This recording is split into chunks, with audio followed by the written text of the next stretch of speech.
Jadi bismillahirrahmanirrahim. Assalamualaikum warahmatullahi wabarakatuh. Waalaikumsalam warahmatullahi wabarakatuh. Ya, bagaimana kabarnya hari ini? Alhamdulillah. Kita sudah punya ijazah belum? Belum. Belum diajari ya? Belum. Belum? Perlu dibikin jadian ini kayaknya sahabat kali ya. Nanti kita selesaikan secara adat saja. Ya, baik, bapak-bapak, ibu-ibu sekalian. Ya. Kenapa?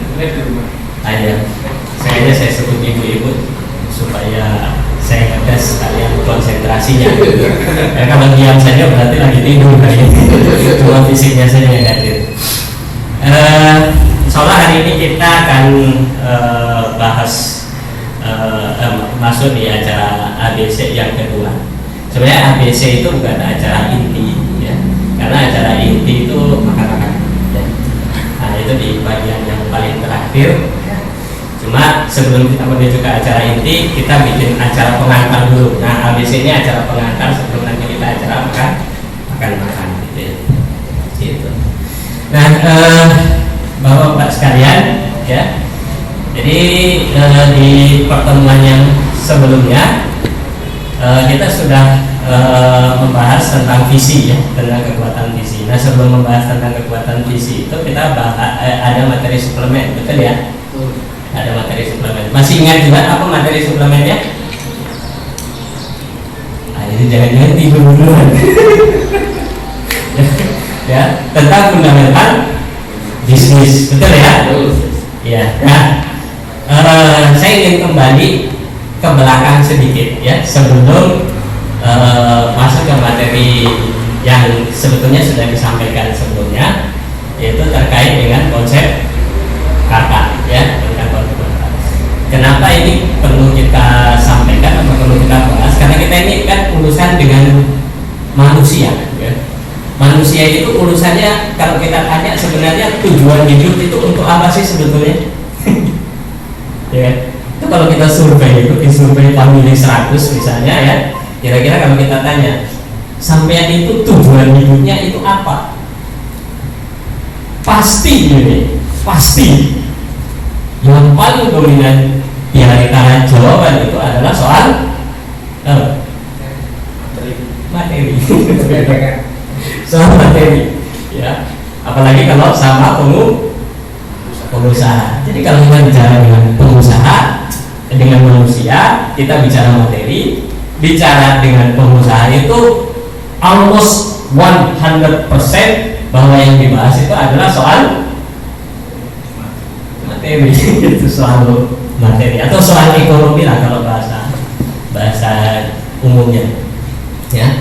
Nah, kalau bicara soal ekonomi, ada hal yang paling fundamental yang harus kita pertanyakan terlebih dahulu, itu adalah menyangkut konsep yang disebut dengan konsep harta, ya, tentang konsep harta. Jadi dari situ sebetulnya akar dari semua persoalan bisnis, persoalan ekonomi, ya.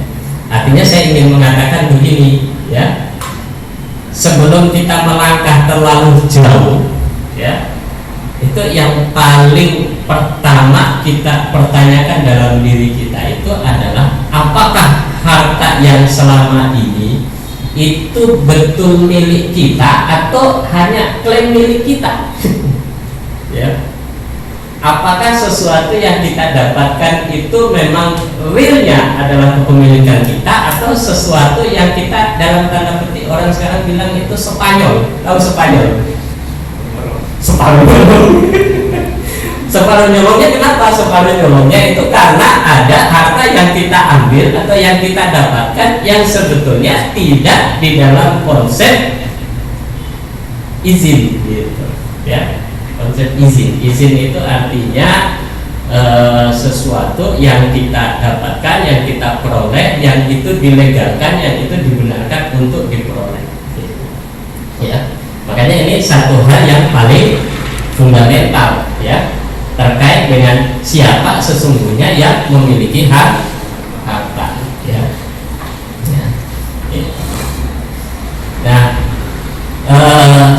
ambil satu ilustrasi saja begini, ya.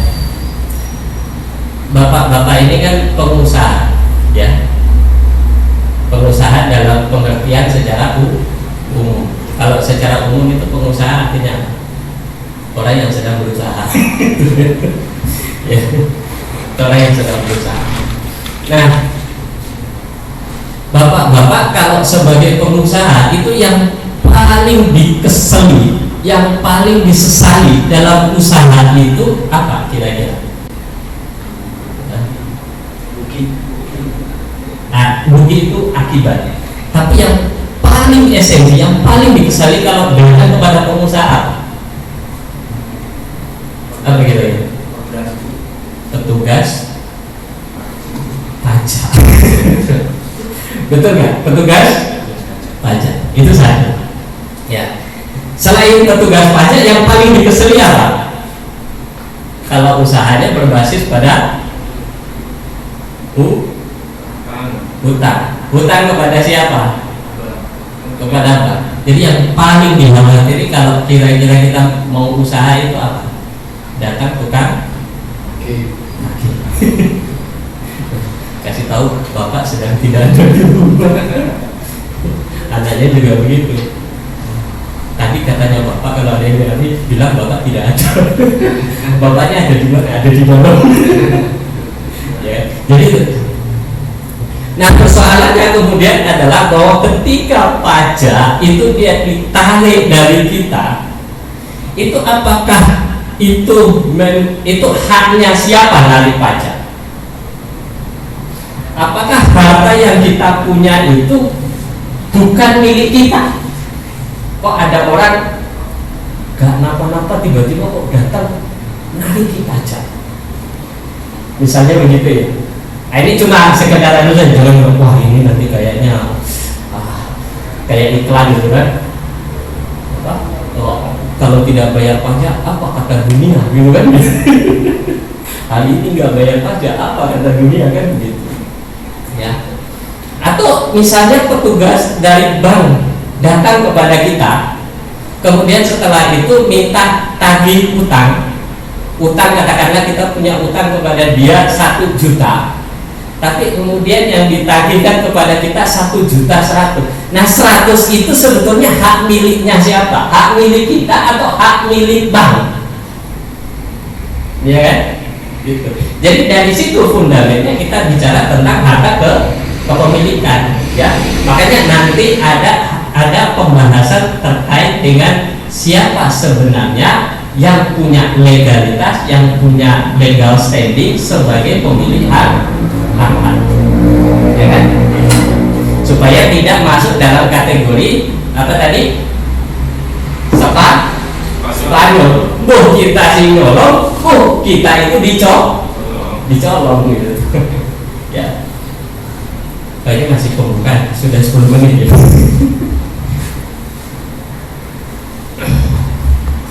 Ya.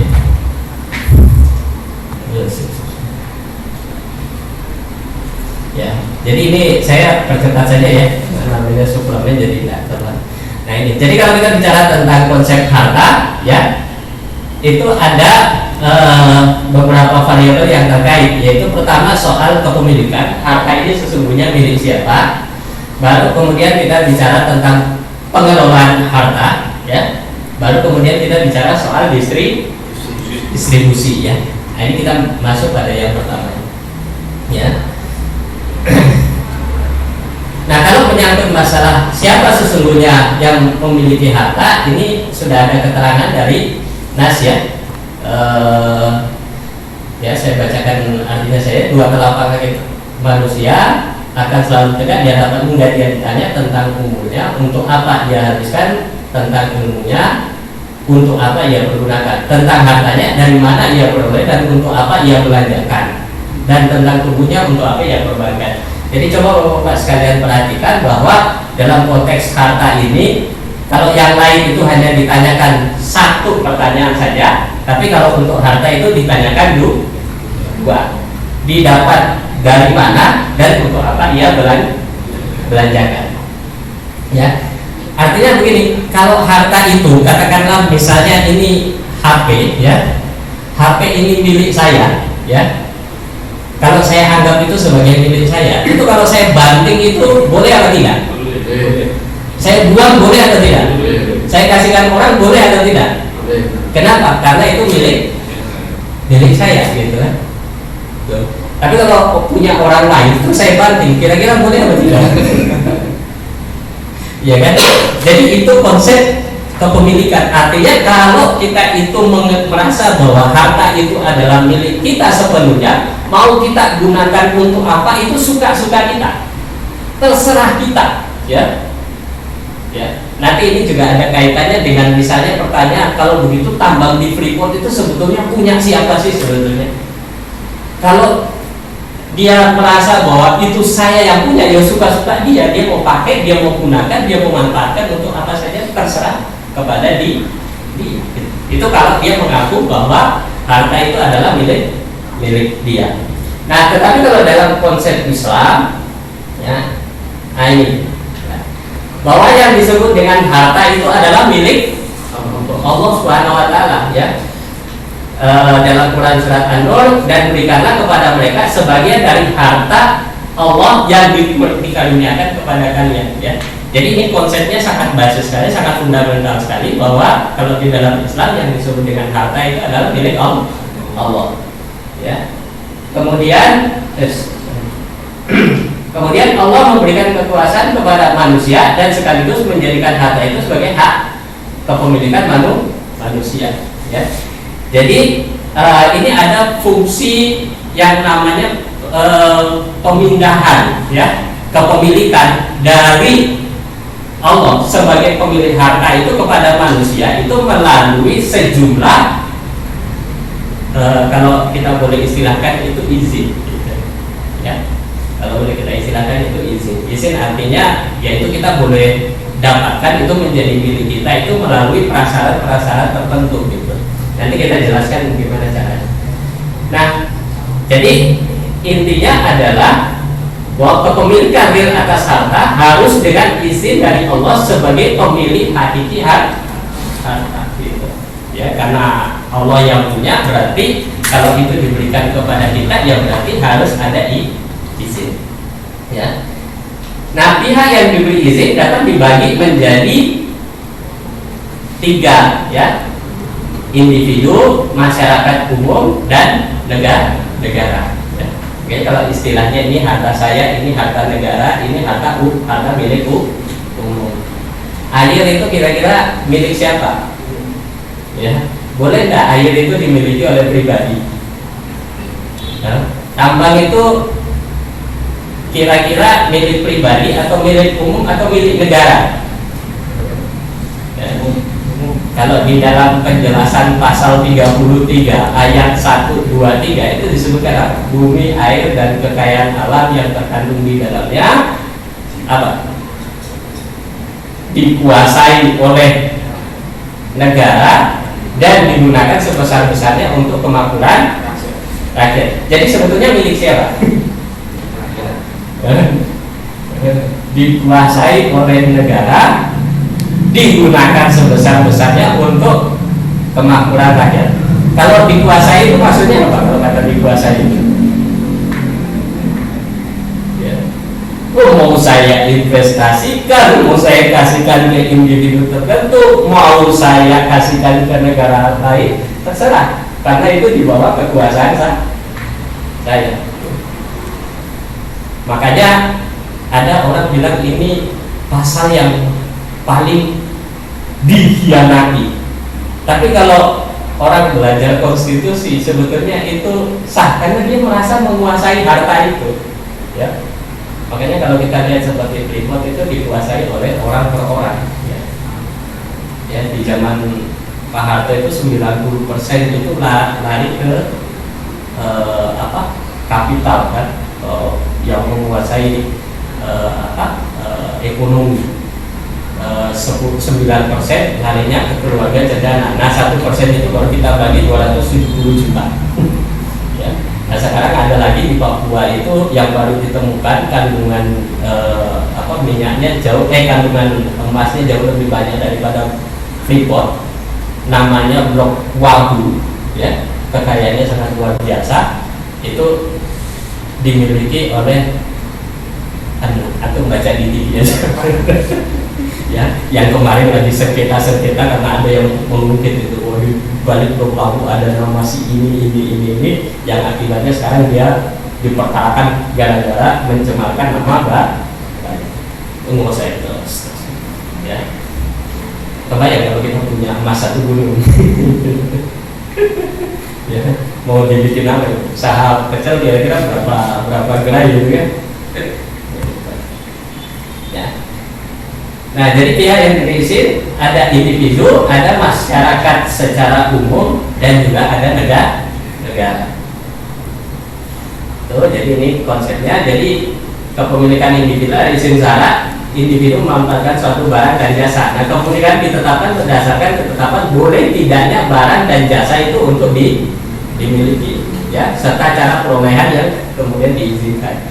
Jadi pertanyaannya sebetulnya adalah bukan apa yang menjadi tujuan kita sebagai manusia, tetapi ya dalam konteks harta, tetapi yang menjadi pertanyaan itu adalah apa yang diinginkan atau yang diizinkan oleh Allah Subhanahu wa Ta'ala bagi kita untuk mendapatkan dan memanfaatkan harta. Jadi bukan pertanyaan dikembalikan kepada kita, tapi pertanyaan itu harus dikembalikan kepada yang punya harta. Sebenarnya harta ini boleh kita dapatkan itu dengan cara apa dan kita manfaatkan untuk keperluan apa. Itu bedanya, ya. Tapi kalau kita menganggap bahwa harta itu adalah milik kita semuanya, suka-suka kita, terserah kita, ya sudah gitu. Ya, seperti yang terjadi sekarang ini, ya. Itu tidak ada apa yang tadi kita sebut dengan pembedaan batasan kepemilikan. Ala kulli hal, selama orang itu dia mampu untuk menguasai harta sebanyak-banyaknya, maka terserah dia gitu. Suka-suka dia gitu. Ya, makanya kalau digambarkan di dalam Al-Quran itu, kalau orang dikasih satu gunung, dia mau 2 gunung, ya, dikasih 2 gunung dia akan mau lagi 3 gunung, begitu seterusnya, ya. Kalau laut itu bisa dia kuasai, dia akan kuasai. Kalau tambang bisa dia kuasai, dia akan kuasai, ya. Kenapa? Suka-suka, gitu, ya, suka-suka. Kalau istilah sekarang kita sebut itu dengan ekonomi liberal. Jadi siapa yang kuat, siapa menguasai, siapa yang punya power, siapa yang punya kekuatan, dialah yang menguasai segalanya, ya. Menguasai sawit, gitu, ya. Gitu. Makanya kalau kemarin ada berita bahwa Twitter itu lagi panen, ya, lagi panen apa? Panen devisa. Kenapa? Karena harga sawit di pasaran internasional itu sangat tinggi sekali. Artinya pemasukan kita dari sawit itu luar biasa. Tapi pada saat yang sama ada pengumuman beban subsidi APBN kita itu tinggi, sehingga subsidi untuk minyak mau dihapuskan, ya, mau dihapuskan, ya. Tapi resiko kalau dia dihapuskan pada saat harga minyak goreng masih tinggi, harga kebutuhan pangan tinggi, dia khawatir ada gejolak. Makanya dibikinlah yang disebut dengan aplikasi. Beli minyak goreng, beli BBM harus daftar aplikasi, ya. Kita mau beli minyak, aplikasi dulu. Belum kalau aplikasinya tiba-tiba di pom bensin error, repot lagi kan gitu. Ya, untuk isi aplikasi kita harus beli apa? Beli pulsa, beli paket data. Mau beli minyak aja harus tetetannya panjang sekali gitu. Ya. Tapi kan kredonya yang paling sering kita dengar apa? Kalau bisa dipersulit juga apa? Kita mau beli minyak goreng harus apa? Minyak goreng curah harus pakai apa? Istilahnya peduli lindungi. Biar kasih kan kreatif sebenarnya. Ya. Padahal kalau dari substitusi dari minyak goreng itu dari sawit itu kalau dipakai untuk subsidi itu pasti akan sedikit mengurangi beban. Cuma masalahnya masalahnya bahwa keuntungan itu dia tidak lari kepada negara. Kenapa tidak lari kepada negara? Itu nanti jadi pertanyaan kita. Kalau begitu siapa sebetulnya yang memiliki kebun kelapa sawit? Dan mereka yang untung. Gitu. Ya, nah, sebab kepemilikan harta oleh individu itu ini, ya, lewat bekerja. Ini pintu pertama, gitu ya. Makanya kalau kita sebagai pemuda itu biasanya kalau ditanya, ya, sebelum lamaran itu mesti yang pertama ditanya dari calon mertua kita itu ini, gitu. Pekerjaannya apa? Ini kan pengalaman pribadi. Pekerjaannya apa? Sudah bekerja di mana? Ya, pekerjaan tetap atau belum? Gitu. Kalau dulu saya masih ingat, kalau saya jawabnya saya bukan pekerjaan tetap, tapi tetap bekerja. Kita akal-akalannya akhirnya diterima gara-gara itu tetap bekerja. Kemudian yang kedua mendapatkan warisan, ya. Ini nggak perlu kerja, ini cukup nunggu aja dapat warisan, ya. Kemudian mengambil harta dalam rangka menyambung hidup. Ya, ini ada pada bagian-bagian tertentu, misalnya ketika dalam kondisi ketika ada paceklik, ada kesulitan, ya. Makanya kalau di dalam Islam kita boleh makan barang yang haram sebatas untuk keperluan menyambung hidup. Tapi hanya sebatas itu, jangan dibolehkan terus-terusan. Ya. Makan babi, ya, makan nggak ada, yang ada itu cuma babi, ya sudah makan babi, tapi seperlunya saja untuk kebutuhan. Jangan mumpung boleh 1 ekor habis. Itu kalau bukan menyambung hidup itu namanya kebablasan.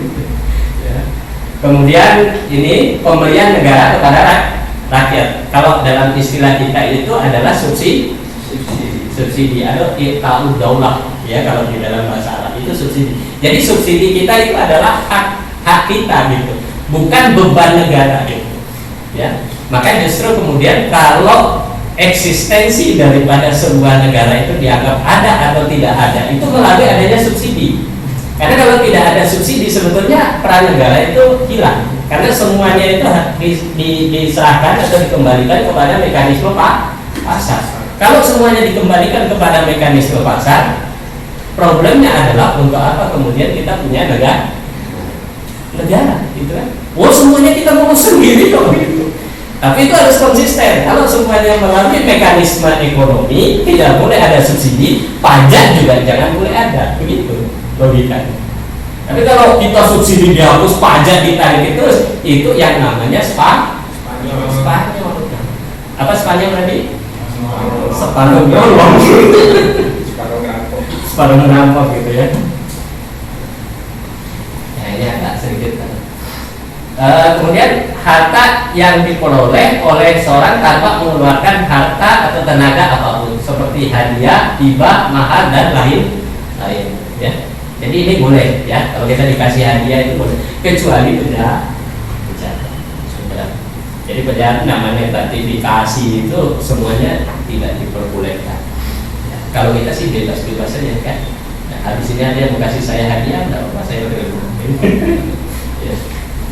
Mahar apalagi, ini kalau di tempat saya ini mahar ini luar biasa. Di Sulawesi itu maharnya minta ampun. Jadi kalau ada suami dia punya anak cewek, itu siap-siap dia jadi seorang yang kaya mendadak.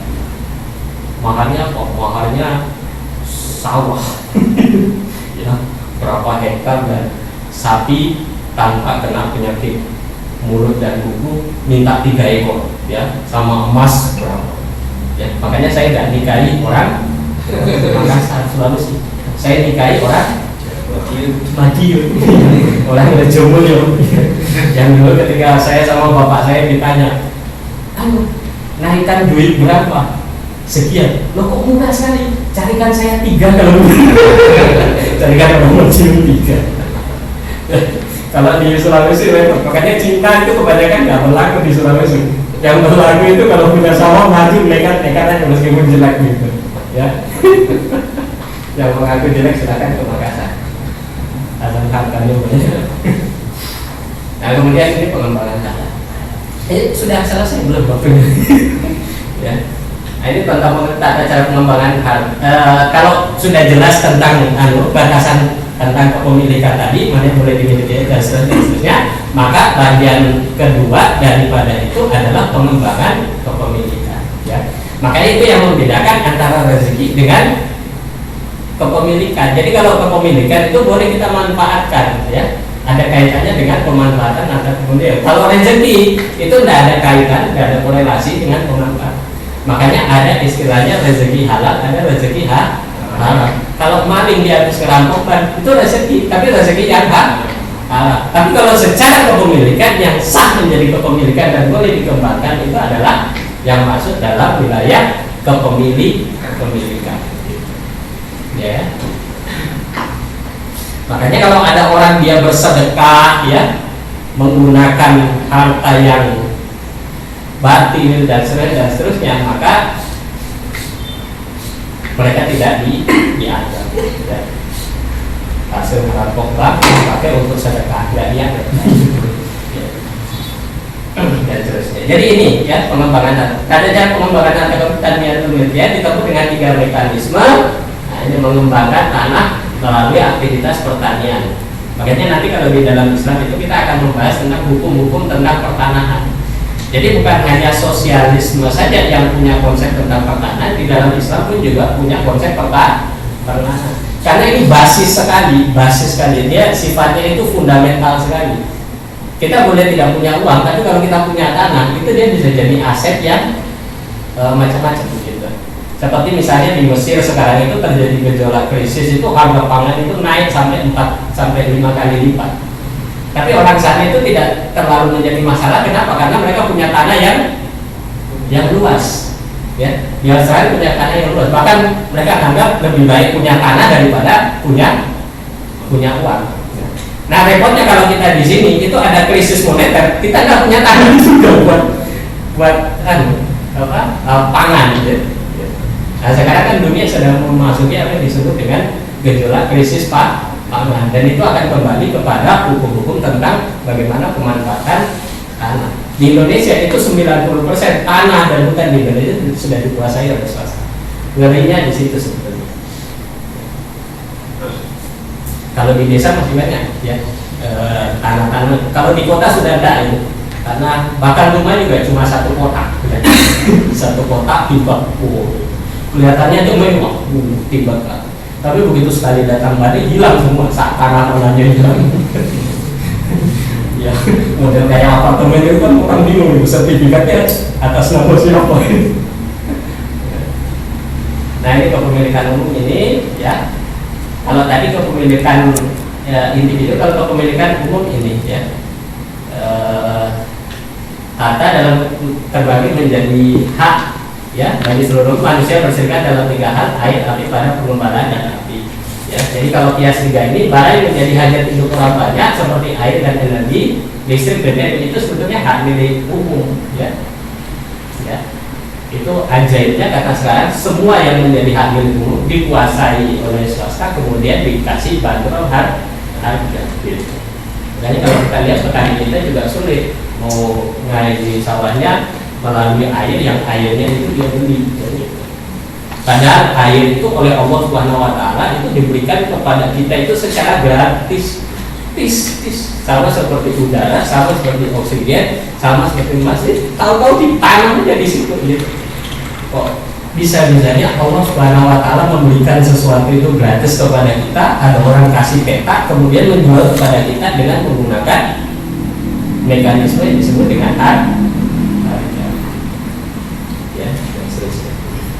Kemudian barang tambang seperti minyak, gas, emas, perak dan sebagainya, ini juga masuk dalam kepemilikan umum. Kebayang kalau misalnya harta yang begitu banyak dikuasai individu, kebayang nggak? Jadi kalau Indonesia disebut 1% orang Indonesia menguasai kekayaan 90%, ya realitasnya karena ada fakta begini. Jadi sekolah juga kita makin susah, masuk rumah sakit juga susah, ya kan? Kemudian biaya-biaya yang lain makin berat dan seterusnya. Sementara ada 1% orang yang dia justru hidupnya itu kayak tidak pernah nyentuh tanah gitu. Dari pesawat ke pesawat terus. Ya, kalau kita hidup di bawah tanah terus bawah tanah kayak bulan nggak di bawah tanah di atas aja di atas udara kan begitu makanya begitu. Nah ini kembali pada konsep kata ya. Kalau ini tidak beres, tidak clear, masalah kita ini bakal kejadian terus ya. Dan ini makin kuat pengaruhnya itu.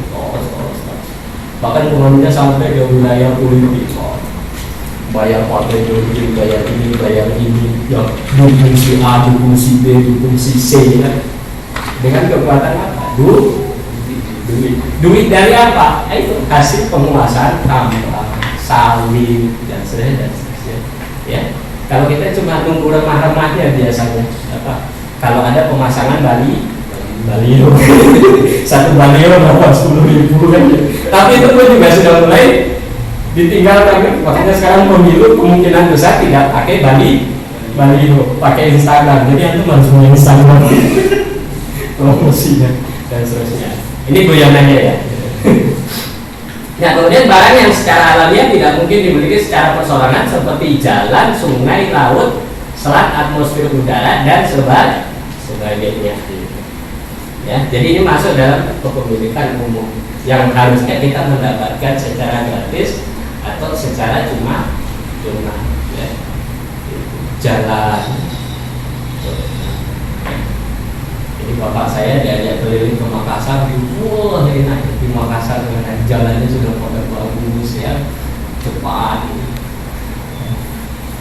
Terus habis itu dia tanya ke saya, terus itu dipasang apa itu di pinggir itu untuk apa itu yang kartu-kartu itu?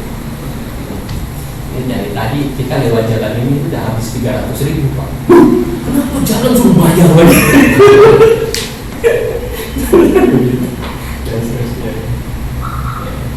Jadi ya dibangun jalan tapi kita sudah tidak bisa lewat ya. Nah ini kepemilikan negara. Nah, harta yang ditetapkan Allah menjadi hak seluruh kaum. Harta milik mencakup jizya, kharaj, 25 fai warisan yang tidak ada ahli warisnya, rumus sirkat dan seterusnya. Nah, meliputi juga harta milik negara, padang pasir, gunung, pantai, tanah mati atau ihyaul mawad yang belum ada pemiliknya, ya. Jadi kalau negara mau kasih tanah kepada orang untuk dikelola, itu yang diberikan itu adalah tanah mati, bukan tanah subur terus dikasihkan kepada orang yang disebut sebagai tanah mati. Yang batu yang susah ditanami dan itu, terus dengan rekayasa tertentu oleh individu tertentu, maka itu kemudian bisa berubah menjadi produktif dan seterusnya. Ya, jadi ini konsep Islam tentang masalah harta, ya. Jadi nanti tinggal kita ukur-ukur, tinggal kita timbang-timbang mana yang sebetulnya harta yang sebetulnya real menjadi kepemilikan kita dan mana yang sebetulnya itu menjadi hak milkiah, ya, kepemilikan umum, dan mana itu yang menjadi kepemilikan negara. Nah, yang kita produktifkan itu adalah sesuatu yang betul-betul boleh untuk kita miliki. Apa banyak bekerja itu banyak, ya. Makanya kalau di dalam sistem kapitalisme disebut bahwa problem itu produksi, menurut Islam problemnya bukan di produksi. Kenapa? Karena produksi itu dia sudah inherent di kita, di manusia. Namanya manusia itu pasti dia bekerjanya itu biar. Yang jadi problem kalau di dalam sistem Islam itu disebut dengan mekanisme distribusi. Ya. Ya. Jadi itu yang jadi problemnya, yang itu yang kemudian harus dipecahkan. Ya. Begitu. Siap kerja keras? Siap. Ya baik, itu saja ya. Karena ini sifatnya suplemen, saya juga jadi waktunya nggak bisa tamat ya. Jadi nanti insya Allah kita akan bahas dalam mungkin kajian yang sifatnya lebih spesifik lah ya materi. Baik, saya kembalikan kepada Mas Moderator ya. Sekian dari saya, kalau ada salah-salah kata saya mohon. Assalamualaikum warahmatullahi wabarakatuh. Waalaikumsalam.